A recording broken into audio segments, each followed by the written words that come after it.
Bonjour les amis, bonjour les amours, bonjour mes chers stagiaires et chers coachés. Voici la vidéo sur la compréhension des autres, qui est le 13e soft skill, 13e bien-être, dans la saga des 20 soft skills que nous sommes en train d'étudier. Alors, bon, ce sera le premier soft skill, le premier savoir-être concernant la confiance aux autres. Donc on va faire 4 vidéos sur la confiance aux autres.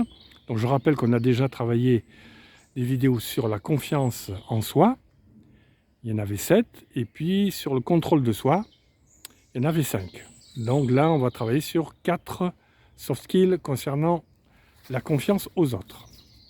Alors, on va travailler sur la compréhension des autres, la confiance aux autres. On va voir la définition, voir la différence entre différents termes pour comprendre les autres et une petite conclusion. Alors déjà, qu'est-ce que c'est que comprendre autrui? Quelle est la définition de la compréhension des autres? Alors, c'est être capable de prendre conscience, je répète, de prendre conscience de l'état d'être et des agissements d'autrui. Donc, lorsqu'on on est tourné vers les autres et qu'on prend conscience de l'autre, c'est qu'on commence à comprendre l'extérieur de nous, c'est-à-dire les autres humains, nos autres semblables. Alors, on va voir un peu la différence entre empathie, bienveillance, altruisme et compassion. Ça a l'air de se ressembler, ces 4-là, mais il y a des différences. En voyant déjà l'empathie, qu'est-ce que c'est que l'empathie? Eh bien, l'empathie, c'est de ressentir les émotions, les souffrances, les peurs d'une personne. Je dis bien d'une personne, que l'on connaît ou qu'on ne connaît pas, mais c'est vis-à-vis d'une seule personne, sans forcément l'aider, hein. Donc dans l'empathie, on peut éprouver des ressentis, quelque chose pour quelqu'un, mais pas forcément l'aider. Alors on peut l'aider évidemment, mais alors ça devient de la bienveillance. Alors que l'empathie, c'est ce ressenti, c'est ressentir, c'est le côté intérieur en fait, hein, c'est ressentir la personne de façon intérieure au niveau de ses sentiments.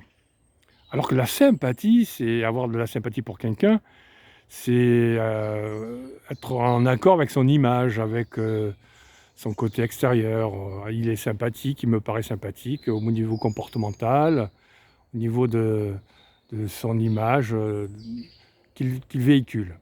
Alors que l'empathie, c'est beaucoup plus à l'intérieur.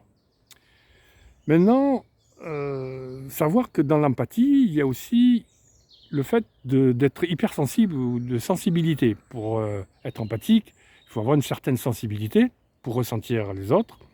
Et si on est trop sensible, on ne va pas aider l'autre, on va plutôt le fuir parce que ça nous fait peur de le voir souffrir.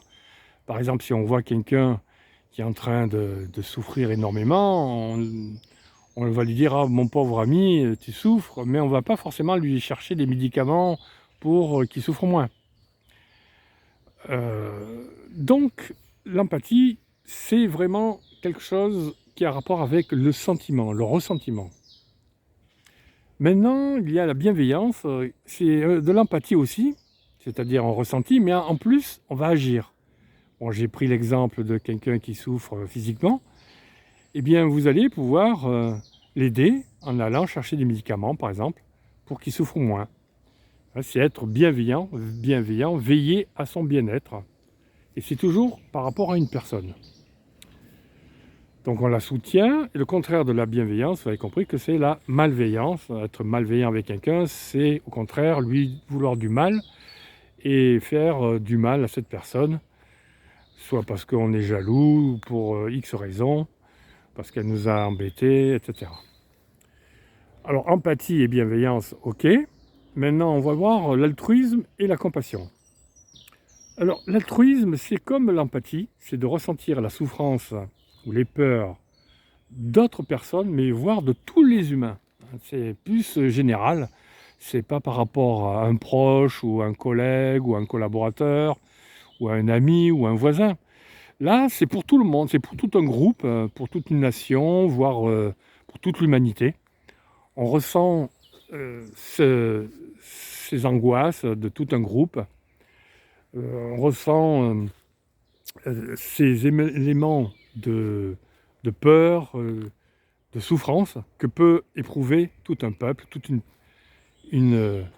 un groupe qui, par exemple, a subi un tremblement de terre ou des guerres, etc.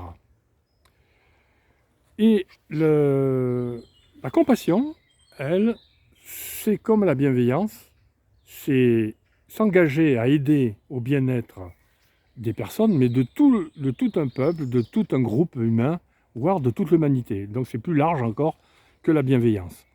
Donc, être compassionnel, c'est vraiment être empathique, dans le sens ressentir, ou altruiste, mais cette fois en agissant, soit en faisant des méditations pour tout le monde, en envoyant des ondes, des pensées positives pour les uns et les autres, soit en s'engageant dans une ONG, soit en travaillant avec des gouvernements, etc.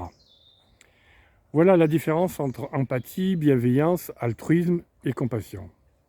Pour conclure, eh bien, on va dire que l'empathie et la bienveillance, c'est plutôt des soft skills que l'on trouve au travail, en entreprise et dans un groupe de travail ou un groupe d'humains. Et l'altruisme et la compassion, c'est plutôt une philosophie de vie, une philosophie universelle. C'est plus des valeurs universelles qui touchent vraiment l'humanité, voire tous les êtres vivants. Ça peut être aussi la compassion pour des animaux, pour des végétaux, voire pour l'univers en entier. Voilà ce que je vais vous dire concernant la compréhension d'autrui. Eh bien, nous allons par la suite découvrir d'autres soft skills qui ont rapport avec la confiance aux autres. En attendant, je vous souhaite une bonne soirée si c'est le soir pour vous, une bonne matinée si c'est le matin pour vous, et une bonne nuit si c'est la nuit pour vous. C'était Soigny. À très bientôt.